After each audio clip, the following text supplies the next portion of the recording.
A Biblioteca Virtual do Estudante de Língua Portuguesa, VibVirt, apresenta Categorias Literárias. Idealização de Ana Paula Leite de Camargo e Isabel Pereira dos Santos. Apoio, Secretaria de Estado da Cultura de São Paulo. O Gato Preto, de Edgar Allan Poe. Não espero nem solicito o crédito do leitor para a tão extraordinária e, no entanto, tão familiar história que vou contar. Louco seria esperá-lo, num caso cuja evidência até os meus próprios sentidos se recusam a aceitar. No entanto, não estou louco, e com toda a certeza que não estou a sonhar. Mas porque posso morrer amanhã, quero aliviar hoje o meu espírito. O meu fim imediato é mostrar ao mundo simples, sucintamente, sem comentários, uma série de meros acontecimentos domésticos. Nas suas consequências, estes acontecimentos aterrorizaram-me, torturaram-me, destruíram-me. No entanto, não procurarei esclarecê-los. O sentimento que em mim despertaram foi quase exclusivamente o de terror. Há muitos outros pareceram menos terríveis do que extravagantes. Mais tarde, será possível que se encontre uma inteligência qualquer que reduza a minha fantasia a uma banalidade. Já na minha infância, era lotado pela docilidade e humanidade do meu caráter. Tão nobre era a ternura do meu coração que eu acabava por tornar-me num joguete dos meus companheiros. Tinha uma especial afeição pelos animais e os meus pais permitiam-me possuir uma grande variedade deles. E nunca me sentia tão feliz como quando lhes dava de comer e os acariciava. Esta faceta do meu caráter acentuou-se com os anos e quando homem, aí achava uma das minhas principais fontes de prazer. Quanto àqueles que já tiveram uma afeição por um cão fiel e sagaz, escusado será preocupar-me com explicar-lhes a natureza ou a intensidade da compensação que daí se pode tirar. No amor desinteressado de um animal, no sacrifício de si mesmo, alguma coisa há que vai direto ao coração de quem tão frequentemente pode comprovar a amizade mesquinha e a frágil fidelidade do homem. Casei jovem e tive a felicidade de achar na minha mulher uma disposição de espírito que não era contrária à minha. Vendo o meu gosto por animais domésticos, nunca perdi a oportunidade de me proporcionar alguns exemplares das espécies mais agradáveis. Tínhamos pássaros, peixes dourados, um lindo cão, coelhos, um macaquinho e um gato. Este último era um animal notavelmente forte e belo, completamente preto e excepcionalmente esperto. Quando falávamos da sua inteligência, a minha mulher, que não era de todo impermeável à superstição, fazia frequentes alusões à crença popular que considera todos os gatos pretos como feiticeiras disfarçadas. Plutão, assim se chamava o gato, era o meu amigo predileto e companheiro de brincadeiras. Só eu lhe dava de comer e seguia-me por toda parte dentro de casa. A nossa amizade durou assim vários anos, durante os quais o meu temperamento e o meu caráter sofreram uma alteração radical. Para pior, devido ao demônio da intemperança, de dia para dia me tornava mais taciturno, mais indiferente aos sentimentos dos outros. Permitia-me usar de uma linguagem brutal com minha mulher. Com o tempo, cheguei até a usar de violência. Evidentemente que os meus pobres animaizinhos sentiram a transformação do meu caráter. Não só os desprezava, como os tratava mal. Por Plutão, porém, ainda nutria uma certa consideração que não me deixava maltratá-lo. Quanto aos outros, não tinha escrúpulos em maltratar os coelhos, o macaco e até o cão, quando por acaso ou por afeição se atravessavam no meu caminho. Mas a doença tomava conta de mim, pois que doença se assemelha à do álcool. E por fim, até o próprio Plutão, que estava a ficar velho, começou a sentir os efeitos do meu caráter perverso. Certa noite, ao regressar a casa, completamente embriagado, de volta de uma das tascas do subúrbio, pareceu-me que o gato evitava a minha presença.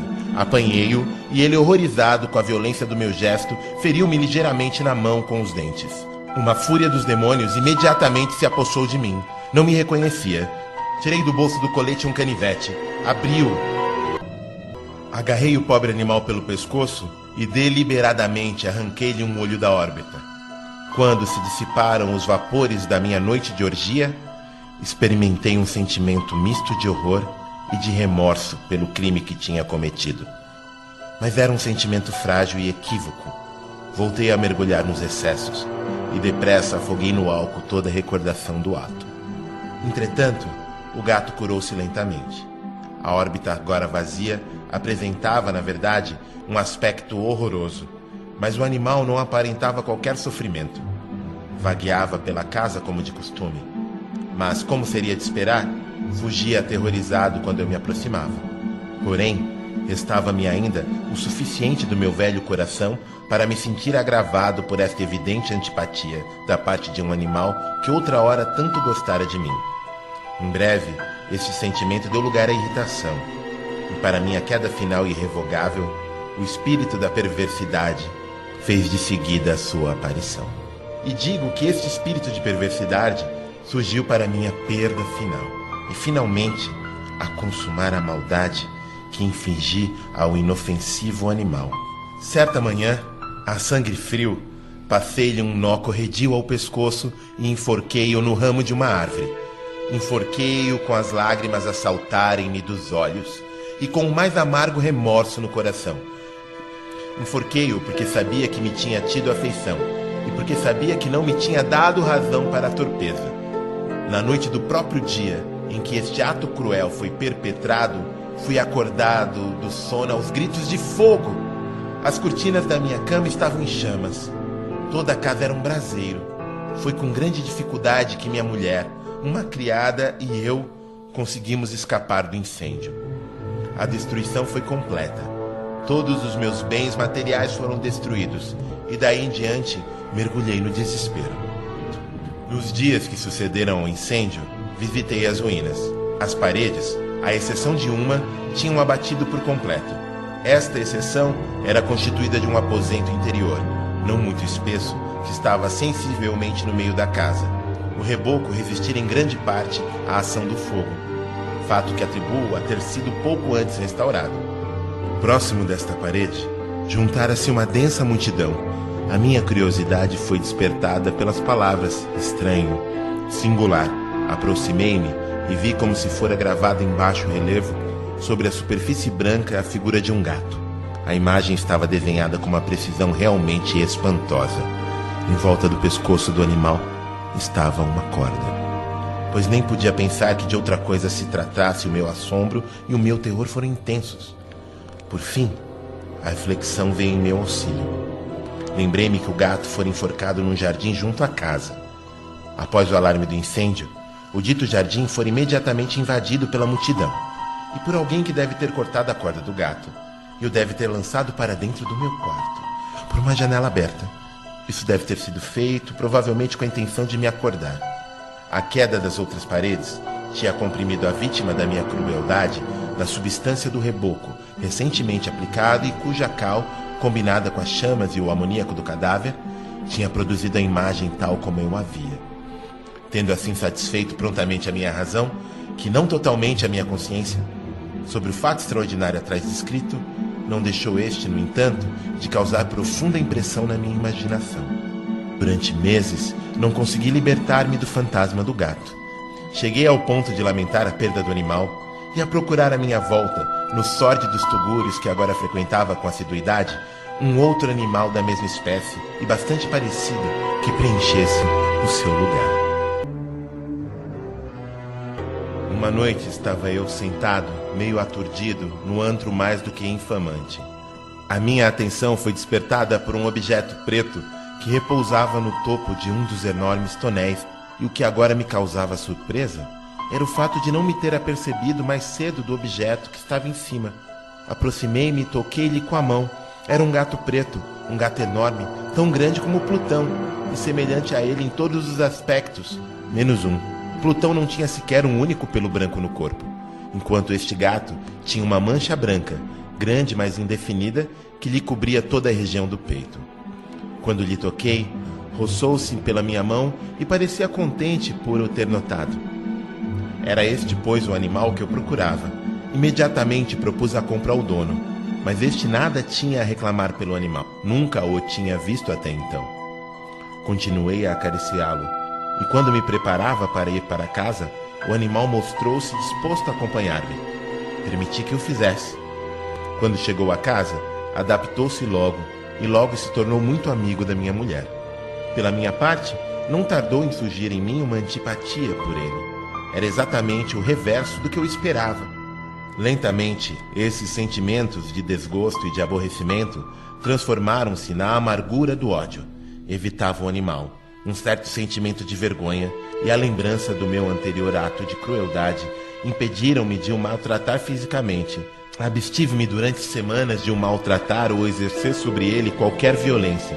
Mas gradualmente, muito gradualmente, cheguei a nutrir por ele um horror indizível e a fugir silenciosamente da sua odiosa presença como do bafo da peste. O que aumentou sem dúvida o meu ódio pelo animal foi descobrir na manhã do dia seguinte, a tê-lo trazido para casa, que tal como Plutão, tinha também sido privado de um dos seus olhos. Esta circunstância, contudo, mais afeição despertou na minha mulher. Com a minha aversão pelo gato, parecia crescer nele a sua preferência por mim. Segui os meus passos com uma pertinácia que seria difícil fazer compreender ao leitor. Sempre que me sentava, enroscava-se debaixo da minha cadeira ou saltava-me para os joelhos. Se me levantava para caminhar, metia-se entre os meus pés e quase me fazia cair. Em tais momentos, embora a minha vontade fosse matá-lo com uma pancada, era impedido de o fazer em parte pela lembrança do meu crime anterior, mas principalmente, devo desde já confessá-lo, por um verdadeiro medo do animal. Este medo não era exatamente o receio de um mal físico. No entanto, quase me envergonhava admitir, sim, mesmo aqui nesta cela de malfeitor, eu me envergonho de admitir que o terror e o horror que o animal me infundiam se via acrescidos de uma das fantasias mais perfeitas que é possível conceber. Minha mulher tinha me chamado várias vezes a atenção para o aspecto da mancha de pelo branco de que já falei. O leitor lembrar-se-á que esta marca, embora grande, era originariamente bastante indefinida, mas gradualmente assumira finalmente uma rigorosa nitidez de contornos. Era agora a imagem de um objeto que me repugna mencionar, e por isso eu o odiava e temia acima de tudo. Era agora a imagem de uma coisa abominável e sinistra, a imagem da forca. Oh, lúgubre e terrível máquina de horror, de crime, de agonia e de morte! Por essa altura, eu era na verdade um miserável, e um bruto animal, cujo semelhante eu destruíra com desprezo, um bruto animal a comandar-me a mim, um homem feito à imagem do Altíssimo, ó desventura insuportável! Oh, nunca mais conheci a bênção do repouso. Durante o dia, o animal não me deixava um só momento. De noite, a cada hora, quando despertava dos meus sonhos cheios de indefinível angústia, era para sentir o bafo quente daquela coisa sobre o meu rosto e o seu peso enorme, encarnação de um pesadelo que eu não tinha força para afastar, pesando-me eternamente sobre o coração. Sob a pressão de tormentos como estes, os fracos resquícios do bem que havia em mim desapareceram. A minha dedicada mulher era a vítima mais usual e paciente das súbitas, frequentes e incontroláveis explosões de fúria a que então me abandonava cegamente. Um dia, acompanhou-me por qualquer afazer doméstico à cave do velho edifício onde a nossa pobreza nos forçava a habitar. O gato seguiu-me nas escadas íngremes e quase me derrubou, o que me exasperou até a loucura. Apoderei-me de um machado e, desvanecendo-se na minha fúria, o receio infantil que até então tinha detido a minha mão, desferi um golpe sobre o animal, mas o golpe foi sustado diabolicamente pela mão da minha mulher. Enraivecido pela sua intromissão, libertei o braço da sua mão e enterrei-lhe o machado no crânio. Caiu morta ali mesmo sem um queixume. Consumado este horrível crime, entreguei-me de seguida com toda a determinação à tarefa de esconder o corpo. Sabia que não o podia retirar de casa, quer de dia, quer de noite, sem correr o risco de ser visto pelos vizinhos. Muitos projetos se atropelaram no meu cérebro. Em dado momento, cheguei a pensar em cortar o corpo em pequenos pedaços e destruí-los um a um pelo fogo. Noutro, decidi abrir uma cova no chão da cave. Depois, pensei deitá-lo ao poço do jardim, ou metê-lo numa caixa, como qualquer vulgar mercadoria, e arranjar um carregador para o tirar de casa. Por fim, detive-me sobre o que considerei a melhor solução de todas. Decidi emparedá-lo na cave, como, segundo as narrativas, faziam os monges da Idade Média às suas vítimas. A cave parecia convir perfeitamente aos meus intentos. As paredes não tinham sido feitas com os acabamentos de costume, e recentemente tinham sido todas rebocadas com uma argamassa grossa que a umidade ambiente não deixara endurecer. Além do mais, numa das paredes havia uma saliência causada por uma chaminé falsa, ou por uma lareira que tinha sido entaipada para se assemelhar ao resto da cave. Não duvidei que me seria fácil retirar os tijolos neste ponto, meter lá dentro o cadáver e tornar a pôr a taipa como antes, de modo que ninguém pudesse lobrigar qualquer sinal suspeito. Não me enganei nos meus cálculos. Com o auxílio de um pé de cabra, retirei facilmente os tijolos, e depois de colocar cuidadosamente o corpo de encontro à parede interior, mantive-o naquela posição ao mesmo tempo que, com um certo trabalho, devolvia a toda a estrutura o seu aspecto primitivo. Usando de toda a precaução, procurei argamassa, areia e fibras com que preparei um reboco que se não distinguia do antigo, e com o maior cuidado cobri os tijolos. Quando terminei, vi com satisfação que tudo estava certo. A parede não denunciava o menor sinal de ter sido mexida. Com o maior escrúpulo, apanhei do chão os resíduos, olhei em volta triunfante e disse para comigo: aqui, pelo menos, não foi infrutífero o meu trabalho. A seguir, procurei o animal que tinha sido a causa de tanta desgraça, pois que, finalmente, tinha resolvido matá-lo.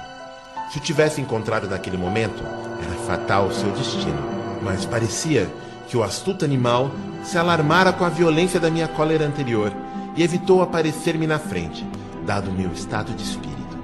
É impossível descrever ou imaginar a intensa e aprazível sensação de alívio que a ausência do detestável animal me trouxe.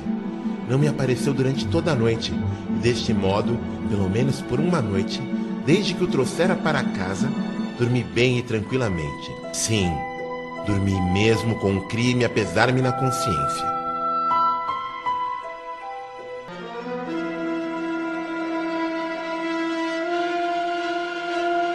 Passaram-se o segundo e terceiro dias, e o meu carrasco não apareceu. Mais uma vez respirei como um homem livre. O monstro aterrorizado tinha abandonado a casa para sempre. Nunca mais voltaria a vê-lo. Suprema felicidade a minha. A culpa da ação tenebrosa inquietava-me pouco. Fizeram-se alguns interrogatórios que colheram respostas satisfatórias. Fez-se inclusive uma busca, mas naturalmente nada se descobriu. Dava como certa a minha felicidade futura. No quarto dia após o crime, surgiu inesperadamente em minha casa um grupo de agentes da polícia que procederam a uma rigorosa busca. Eu, porém, confiado na impenetrabilidade do esconderijo, não sentia qualquer embaraço. Os agentes quiseram que os acompanhasse na sua busca. Não deixaram o mínimo escaninho para investigar. Por fim, pela terceira ou quarta vez, desceram a cave. Nenhum músculo me tremeu. O meu coração batia calmamente como o coração de quem vive na inocência. Percorri a cave de ponta a ponta. De braços cruzados no peito, andava descontraído de um lado para o outro. Os agentes estavam completamente satisfeitos e prontos para partir. O júbilo do meu coração era demasiado intenso para que eu pudesse suster. Ansiava por dizer pelo menos uma palavra à guisa de triunfo e para tornar duplamente evidente a sua convicção da minha inocência. Senhores, disse por fim, quando iam a subir os degraus, estou satisfeito por ter dissipado as vossas suspeitas. Desejo muita saúde para todos e um pouco mais de cortesia. A propósito, esta casa está muito bem construída. E no meu furioso desejo de dizer qualquer coisa com a vontade, mal sabia o que estava a dizer. Direi até que é uma casa excelentemente construída. Estas paredes... Vão-se já embora, meus senhores? Estas paredes estão solidamente ligadas, e neste momento, por uma frenética fanfarronice, bati com força com uma bengala que tinha na mão, na parede atrás da qual se encontrava o cadáver de minha querida esposa. Ah, que Deus me livre das garras do arquidemônio!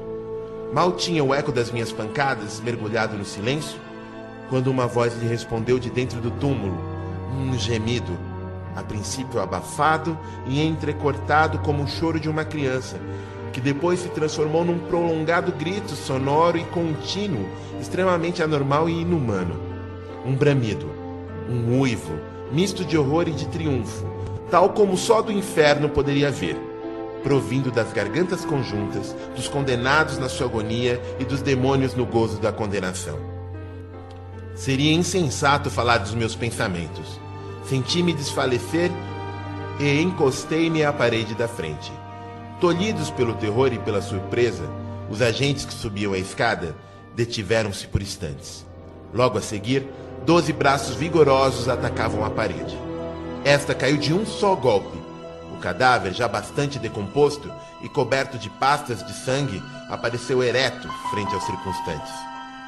Sobre sua cabeça, com a boca vermelha, escancarada e o olho solitário chispante, estava sentado o horrendo animal cuja astúcia me induzira ao crime e cuja voz delatora me havia apontado ao carrasco. Eu tinha emparedado o monstro no túmulo.